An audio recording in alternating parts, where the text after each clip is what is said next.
Sound का एक new lecture. आज हम लोग डैम्प्ड वाइब्रेशन और फोर्स्ड वाइब्रेशन को समझेंगे। First of all we will start with damped vibration. तो हेडिंग लगाओ सबको, डैम्प्ड वाइब्रेशन।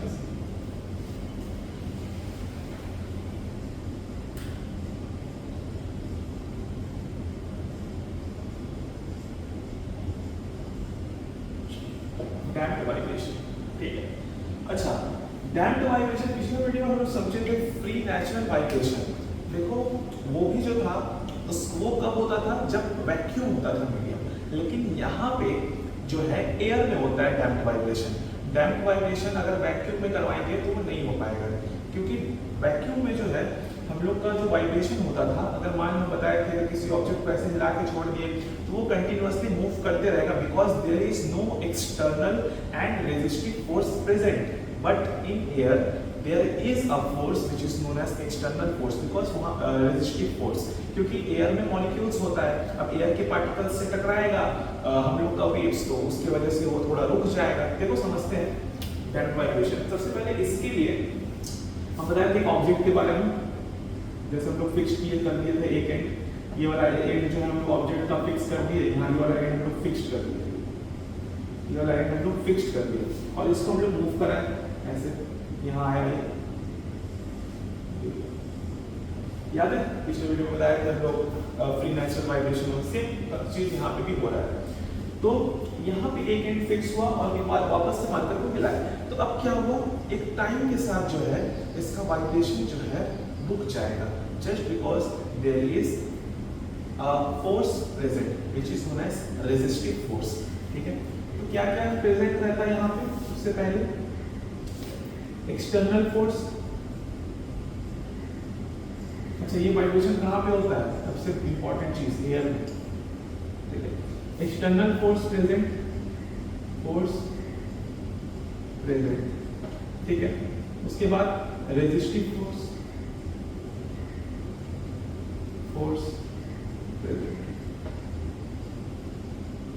हम लोगों को पता है न्यूटन अपना फर्स्ट लॉ में क्या बोला था, न्यूटन बोला था कि अगर किसी ऑब्जेक्ट को हम लोग मूव कराते हैं तो वो तब तक मूव करते रहेगा जब तक उस पर कोई एक्सटर्नल फोर्स नहीं लग जाता।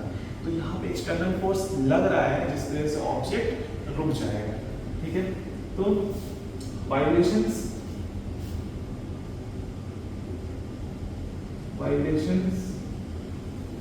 will stop with time। Time के साथ जो है वाइब्रेशन रुक जाएगा, ठीक है, जस्ट बिकॉज मूव करते करते करते करते एक टाइम ऐसा आएगा कि वापस से वो स्ट्रेट हो जाएगा, ठीक है। External force present, resistive force present, vibrations will stop with time, या फिर इसको हम लोग बोल सकते हैं amplitude will decrease with time. Amplitude और small level, amplitude will decrease with time. Time के साथ एम्पलीट्यूड डिक्रीज करेगा। कैसे, ये देखो,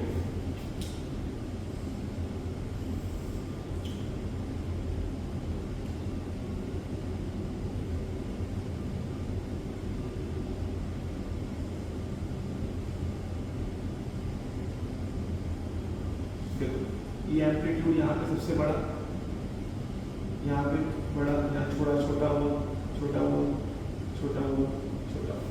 मतलब देखो टाइम के साथ ये डिस्प्लेसमेंट और टाइम का बात कर रहे हैं, डिस्प्लेसमेंट और टाइम का बात कर रहे हैं।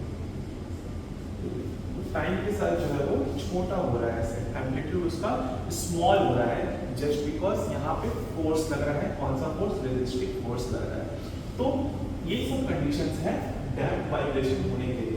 तो यहाँ पे डैम्प्ड वाइब्रेशन क्यों होता है समझ में आ गया, क्या क्या कंडीशंस है, ये कंडीशंस होना चाहिए तभी जाके डैम्प्ड वाइब्रेशन होगा, वरना डैम्प्ड वाइब्रेशन को अगर हम लोग वैक्यूम में कराएंगे तो it is impossible, just because वहाँ पे कोई भी मॉलिक्यूल्स प्रेजेंट नहीं होता है। किसी भी ऑब्जेक्ट को हम लोग मूव कर रहे हैं तो वो कंटिन्यूअसली चलते ही रहता है, और तभी डैम्प्ड होता है जब कोई फोर्स आके उसको रोक दे। समझ में आया? तो ये सिनेरियो है तुम्हारा डैम्प्ड वाइब्रेशन का। अब उसके बाद हम लोग बढ़ते हैं फोर्स्ड वाइब्रेशन पे, जो कि बहुत ज्यादा इंपॉर्टेंट है। फोर्स्ड वाइब्रेशन क्या होता है,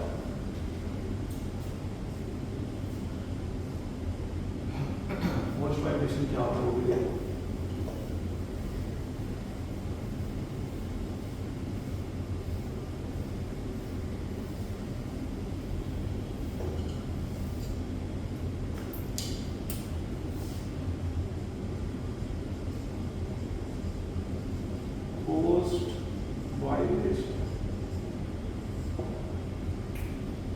फोर्स्ड वाइब्रेशन। मानो एक ऑब्जेक्ट है, मानो कोई भी ऑब्जेक्ट है, ठीक है, उस ऑब्जेक्ट का जो फ्रीक्वेंसी है, वो जो नेचुरल फ्रीक्वेंसी है, वो मान लो 100 hertz.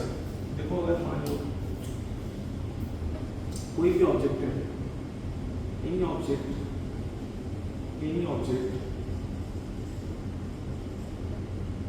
whose frequency, whose natural frequency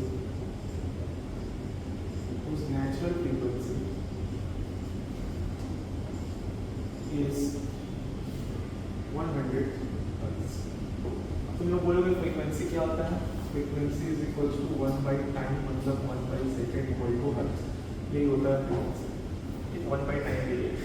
तो any object whose natural frequency is 100 hertz, कोई भी ऑब्जेक्ट है जिसका नेचुरल फ्रीक्वेंसी 100 हर्ट्ज, मानो वो एक सेकंड में 100 बार ही खुशी से जो है ये करेगा, वाइब्रेट करेगा। लेकिन अब क्या हुआ, 100 बार ही ऑसिलेट करेगा, मतलब ये जो वेव्स बनता ना, एक सेकंड में 100 बार ऐसे ऐसे करेगा, तो वो उसका नेचुरल फ्रीक्वेंसी है, वो फिक्स्ड हो गया। ये ऑब्जेक्ट का इतना ही कैपेसिटी है, खुशी से ऑसिलेट करने का यही कैपेसिटी है।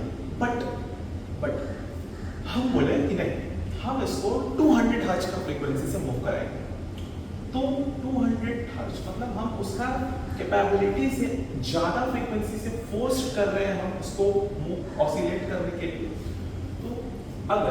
तो तुम बताओ, क्या वो ऑब्जेक्ट ऑसिलेट कर पाएगा 200 हर्ट्ज का फ्रीक्वेंसी से? What is the answer?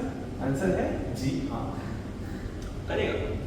But दो कंडीशन है, एक कंडीशन है जो दोनों में लाइक करता है, वो ये है कि अगर बॉडी को हम फोर्स्ड वाइब्रेशन करवाते हैं, अगर हम उसका नेचुरल फ्रीक्वेंसी से ज़्यादा हम लोग मूव करवाने का कोशिश कर, ऑसिलेट करवाने का कोशिश करते हैं, तो फिर जो है उसका एम्पलीट्यूड जो है वो बहुत स्मॉल होता है, मतलब आवाज़ जो है वो बहुत धीरे हो जाएगा, लाउडनेस विल डिक्रीज। ठीक है, एम्पलीट्यूड छोटा छोटा होगा और लाउडनेस ज़्यादा नहीं हो पाएगा। देखो, any object whose natural frequency is 100 hertz, ठीक है, is forced to oscillate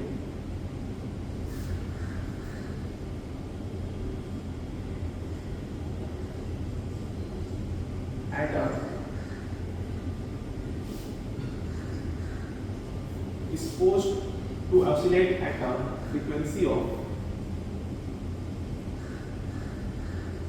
a frequency of 200 hertz.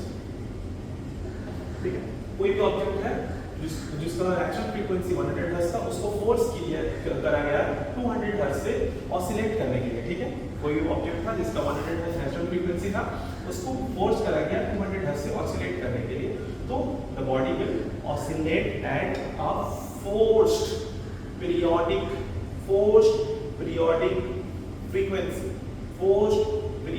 Frequency. क्या बोलते हैं उसको? Forced periodic frequency. समझ में आया? जब ज्यादा से हम लोग उसको फोर्स हर फ्रीक्वेंसी से मूव कराते हैं तो उसको हम लोग बोलते हैं फोर्स्ड पीरियोडिक फ्रीक्वेंसी। तो द बॉडी का आंसर क्या होगा? आंसर होगा yes, it has to vibrate with a forced periodic frequency। लेकिन हम लोग यहाँ पे एक टर्म यूज करेंगे अनहैप्पी। बॉडी खुश नहीं होगा क्योंकि उसका नेचुरल फ्रीक्वेंसी तो 100 का था ना। किसी भी चीज का अगर कैपेबिलिटी तुम्हारे अंदर कैपेबिलिटी है कि एक सेकंड में हम ये हाथ को 3 बार नीचे करेंगे।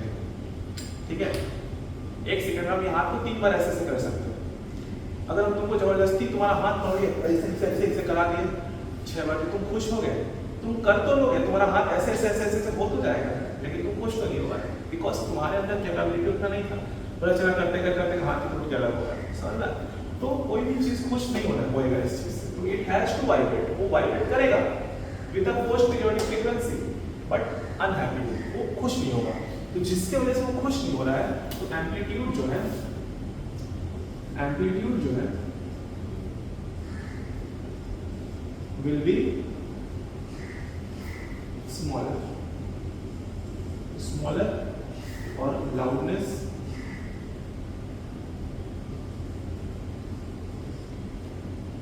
इज वेरी लो, जिसकी वजह से लाउडनेस कम हो जाएगा, एम्पलीट्यूड स्मॉल रहेगा, लाउडनेस कम हो जाएगा।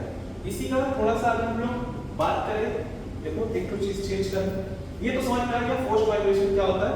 एक तो चीज अगर चेंज करेंगे इसमें हम लोग, एक तो चीज अगर चेंज करेंगे, अगर किसी बॉडी का नेचुरल फ्रीक्वेंसी, अगर किसी बॉडी का नेचुरल फ्रीक्वेंसी जो है वो मानो 100 हर्ट्ज का, और forced periodic frequency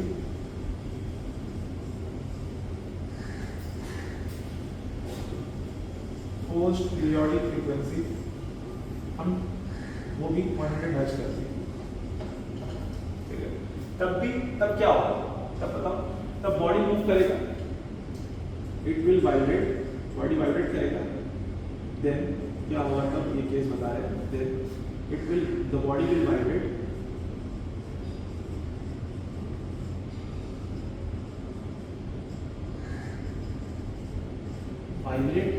with forced periodic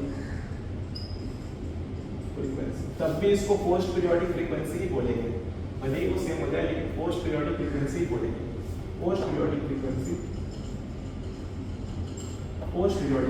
the body will vibrate with forced periodic frequency. लेकिन अब जो वर्ड यूज करेंगे वो होगा हैप्पीली, ये खुशी खुशी वाइब्रेट करेगा, प्यार से। उस पे तो हम गुस्सा में वाइब्रेट कर रहा था हैप्पीली, अरे अब इसमें खुशी खुशी जो है वो वाइब्रेट करेगा। अब जब खुशी खुशी वाइब्रेट करेगा तो उसका एम्पलीट्यूड भी बड़ा होगा, amplitude will be larger, loudness will be high, ठीक है। एम्पलीट्यूड विल बी लार्जर और लाउडनेस विल बी,